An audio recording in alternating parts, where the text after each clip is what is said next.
9h46, bonjour Lucienne. Bonjour. Daniel. Comment ça va?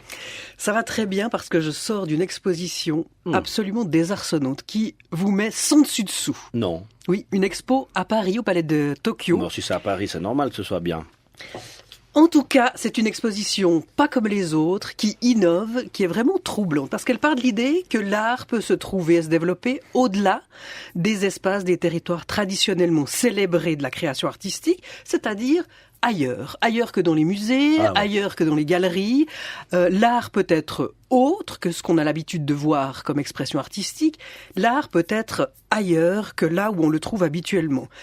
Donc c'est une exposition qui dit en lettres capitales, la liberté et l'audace, une vingtaine de créateurs. Alors évidemment, il y a des sculpteurs, il y a effectivement des dessinateurs. Il y a de l'art brut, parce que je sais que c'est un peu votre spécialité, puis votre dada, puis votre amour. Oui, il y a de l'art brut. Il y a aussi des scientifiques, des inventeurs, des poètes, des ingénieurs, des biologistes, des mathématiciens, des paysans. Des mathématiciens qui exposent. Oui, extraordinaire. Une expo en fait qui réunit les pirates de l'art.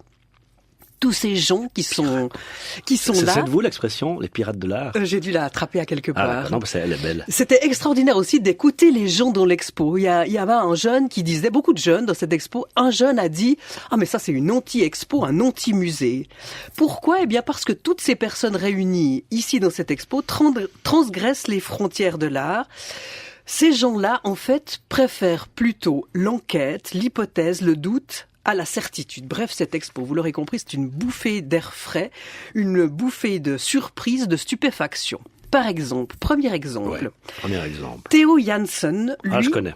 est passionné. Ah oui, vous le connaissez. Non, j'ai vu une vidéo, une espèce de, j'ai cru que c'était un peu la guerre des étoiles version pipette. Non, une espèce de grosse bestiole en tuyau avec des voiles en plastique qui courait sur une plage, mais énorme, immense. J'ai cru que c'était un gag au départ. C'est un artiste. C'est un artiste qui crée des œuvres, en fait, qui sont effectivement des sculptures monumentales, des sortes de bestioles, des créatures étranges, intrigantes, faites à partir de tubes de plastique. Ce sont des tubes d'isolation électrique. Il y a aussi des tiges de bambou, des serre-câbles. Bref, tous ces tubes de plastique sont pliés, assemblés, ficelés, et c'est cela qui crée, en fait, la grande structure. Allez, si vous avez Google, tapez Theo Jansen, puis regardez des images. Vous avez toujours votre blog, ou bien vous mettez des images. On peut aller voir ça un peu? On pourra aller voir sans aucun doute. Ça s'appelle votre blog, dites-moi ça. Note Art Brut, note au pluriel. Noteartbrut.ch. Voilà. Excusez-moi, mais la radio est aussi là pour donner des images. Oui. Alors ces gros tubes forment des espèces de monstres comme ça. C'est entre un vaisseau fantôme et un dinosaure, non? Exactement. J'avais pensé à la même chose. Moi, j'avais l'impression qu'on était à la fois plongé dans le passé, dans un lointain passé, ou alors projeté dans un avenir incertain, lointain aussi. Ce sont des créatures que Jansen place sur la plage, sur le sable, et figurez-vous qu'elle se déplace elle-même, elle bouge avec des mécanismes qui sont portés par le vent. En fait, il y a tout un système de pistons, et ces créatures bougent elles-mêmes. C'est époustouflant. On peut les voir, on peut voir cette vidéo à laquelle vous faisiez allusion dans l'exposition, mais on peut voir des énormes sculptures qui font plus de 3-4 mètres de haut. C'est extraordinaire. Ça fait peur. Cet homme crée pour rien ni pour personne. Il ne se considère même pas comme l'inventeur de ses créations. Il dit qu'il est l'inventeur de mécanismes d'évolution parce qu'en fait, elles sont censées aussi se reproduire entre elles. Non. Cet homme, en fait, il a 67 ans aujourd'hui. Il se consacre à ses créations depuis 25 ans. Chaque été, il transforme l'une des plages des Pays-Bas en laboratoire. Ça signifie que lorsqu'il avait environ une quarantaine d'années, eh bien, il s'est dit qu'il allait retrouver une âme d'enfant. Il s'est mis dans un état propice à la découverte, à l'invention, dans lequel les enfants, d'ailleurs, on le sait, agissent avec maestria. Ouais. Il s'est fait redémarrer le cerveau et tout a commencé par des longues promenades sur ces lieux d'enfance. C'est de là que viennent ces créatures monstrueuses. Donc il écrit dans l'espace des énormes squelettes en tubes qui s'articulent grâce à la force du vent. Et puis, vous parliez d'histoire, il a inventé des périodes, comme dans l'évolution. Alors nous serions maintenant au pré-Glutton. Non, c'est l'époque où les animaux commencent à être en plastique. Ces fameuses strand beasts, ces animaux de plage. Il y a d'autres artistes dans cette exposition. Un autre inventeur, mais un inventeur sans le savoir, qui a créé presque à son insu. Arnold Odermatt, c'est un Suisse, parce qu'on sait que les Suisses sont des grands générateurs d'étrangeté. Oui, Nidwald, figurez-vous, un gendarme. Ouais. Un gendarme qui, dans les années 50, lors d'accidents de la circulation, évidemment, il devait se rendre sur les lieux, alors il préfère prendre des photos plutôt que de faire des croquis pour ses constats. Figurez-vous que pendant 60 ans, plus de 60 ans, il a photographié des vues d'accidents. Tout des voitures complètement pliées, j'en ai quelques images là. Et comment complètement pliées, mais en fait, eh bien, cela donne des images esthétiques, surtout drôles. La composition formelle l'emporte sur la documentation. Bref, il y a quelque chose qui n'est pas dramatique du tout, mais plutôt espiègle. Enfin, c'est étonnant. Il y a un sens du cadrage, du point de vue qui est troublant de la part de ce gendarme. C'est marrant, j'avais mon professeur de philosophie qui me disait quand on était tout petit à l'école, parce qu'on a commencé la philo très tôt, il disait, vous avez remarqué que dans un accident de voiture, s'il n'y a pas de blessés puis qu'il y a que de la tôle froissée, les gens rient. Oui. Hein, il y a de quoi. Il y a cette espièglerie, on se croirait dans un film burlesque. Et puis, alors, ce qui est rigolo, c'est qu'il y a les plaques. D'habitude, on les floute. Exactement. Et comme c'est le canton de Nidwald, c'est des toutes petites plaques, la 323, la 973. Il y a un côté Tintin aussi dans ces voitures. C'est absolument délicieux. Arnold Odermatt de Nidwald qui expose donc au Palais de Tokyo. À Paris. Génial. Un autre peut-être ? Un autre, Jesse Crimes, un exemple tout autre. Lui, c'est un habile et ingénieux créateur, protestataire et résistant. En fait, il faut imaginer que cet homme, pendant sa période d'emprisonnement, il était dans une prison d'État en Amérique, il a inventé un moyen pour lui et pour ses codétenus de se faire la belle, c'est-à-dire de s'évader, mais évidemment symboliquement. Mais écoutez ça parce que l'idée est vraiment ingénieuse. D'abord, il a commencé à réunir des matériaux qu'il a trouvés et récupérés dans le pénitencier.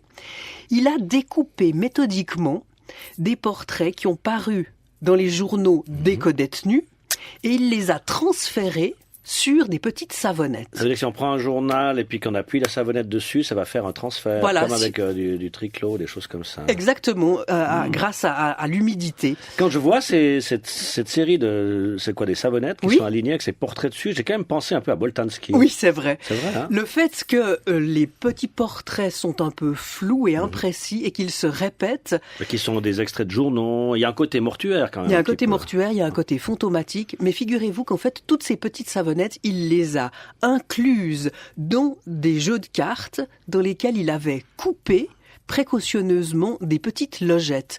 Donc il a inscrit ces petites savonnettes dans ces jeux de cartes, il les a emballées et puis il a profité de l'inadvertance des gardiens et en fait ces petits portraits se sont éparpillés, ont été diffusés dans la société, cette société qui tient à l'écart les prisonniers. Bref, c'était une manière d'exister pour eux alors qu'ils étaient enfermés, de réintégrer clandestinement la société.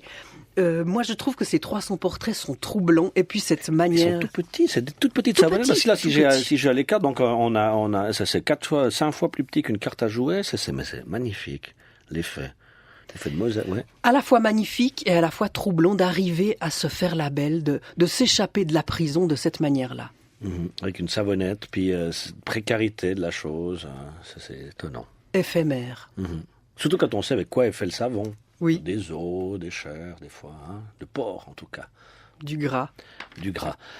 Alors, je tourne la page et je tombe encore sur quelque chose d'absolument étonnant. Là, c'est quoi? C'est les plans de Picard qui veut faire le tour du monde? En tout cas, l'avion est présent, ça c'est certain. C'est George Widener, un Américain, un auteur d'art brut que ceux qui fréquentent la collection à Lausanne connaissent.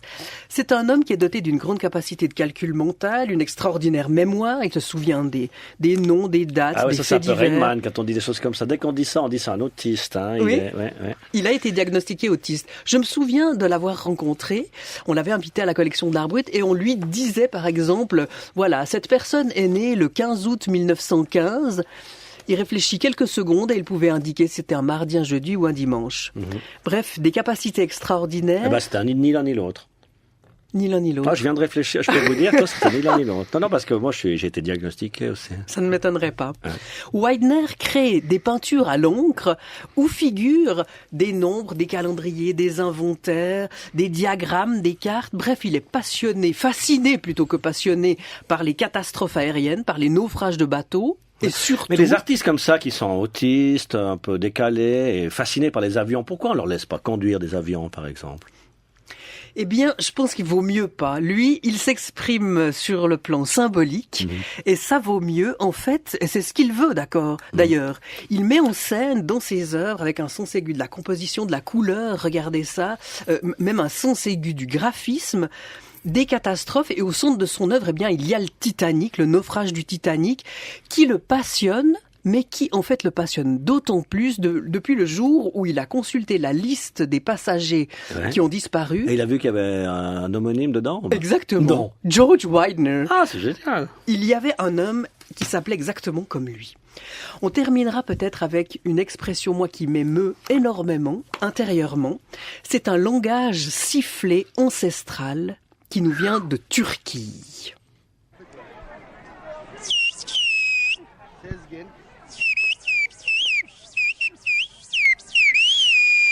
Sizleri çok seviyor. Voilà, ce langage sifflé, on l'a retrouvé et il est né il y a plus de 400 ans.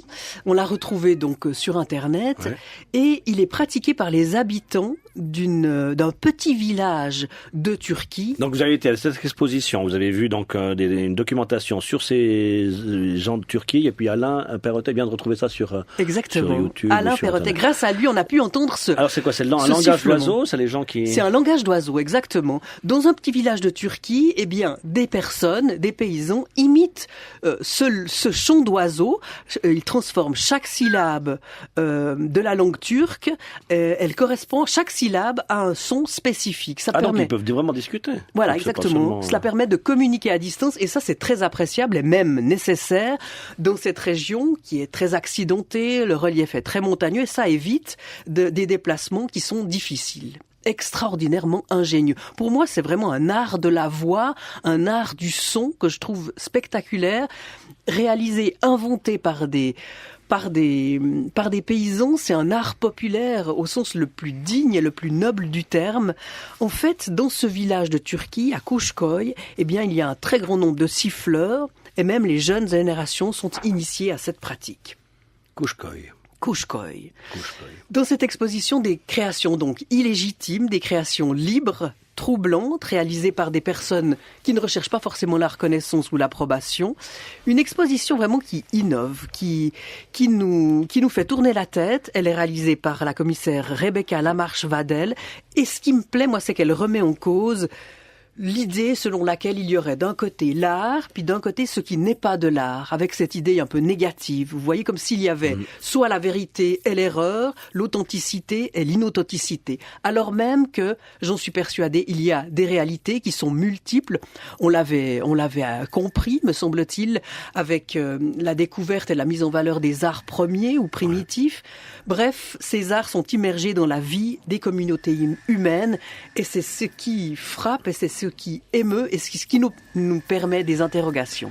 C'est à voir le bord des mondes au Palais de Tokyo, à Paris jusqu'au mois de mai. 17 mai. Jusqu'au 17 mai. Merci Lucienne Perry d'être venue nous voir aujourd'hui avec le Dr X, si on connaît un rayon, Marin Piguet, salut, bonne école d'Orcreux. Et puis du côté avec un camarade et un Suisse allemand encore, et du côté du studio 15 de jeunes enfants. Merci à Alain Perrotet aussi qui a réalisé en direct cette émission.